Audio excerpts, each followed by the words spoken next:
2026 मा एउटा खतरनाक भाइरस दुनियाँमा फैलियो। यो भाइरसको असरले मान्छेहरू पत्थरमा बदलिन थाले।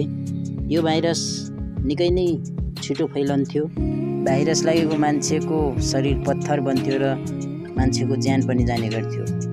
एउटा नर्सको रूपमा यामीले बिरामीहरू मरेको देख्थिन् र उनी केही गर्न पनि सक्दैनथिन्।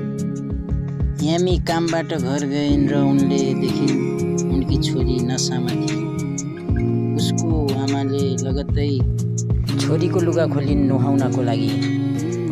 यामीले देखिन् उनको छोरीको हातमा ट्याटु आत्तिएर घाउलाई अल्कोहलले सफा गर्न थाले। तत्काल छोरीलाई अस्पताल लगेर उपचार गराइन्।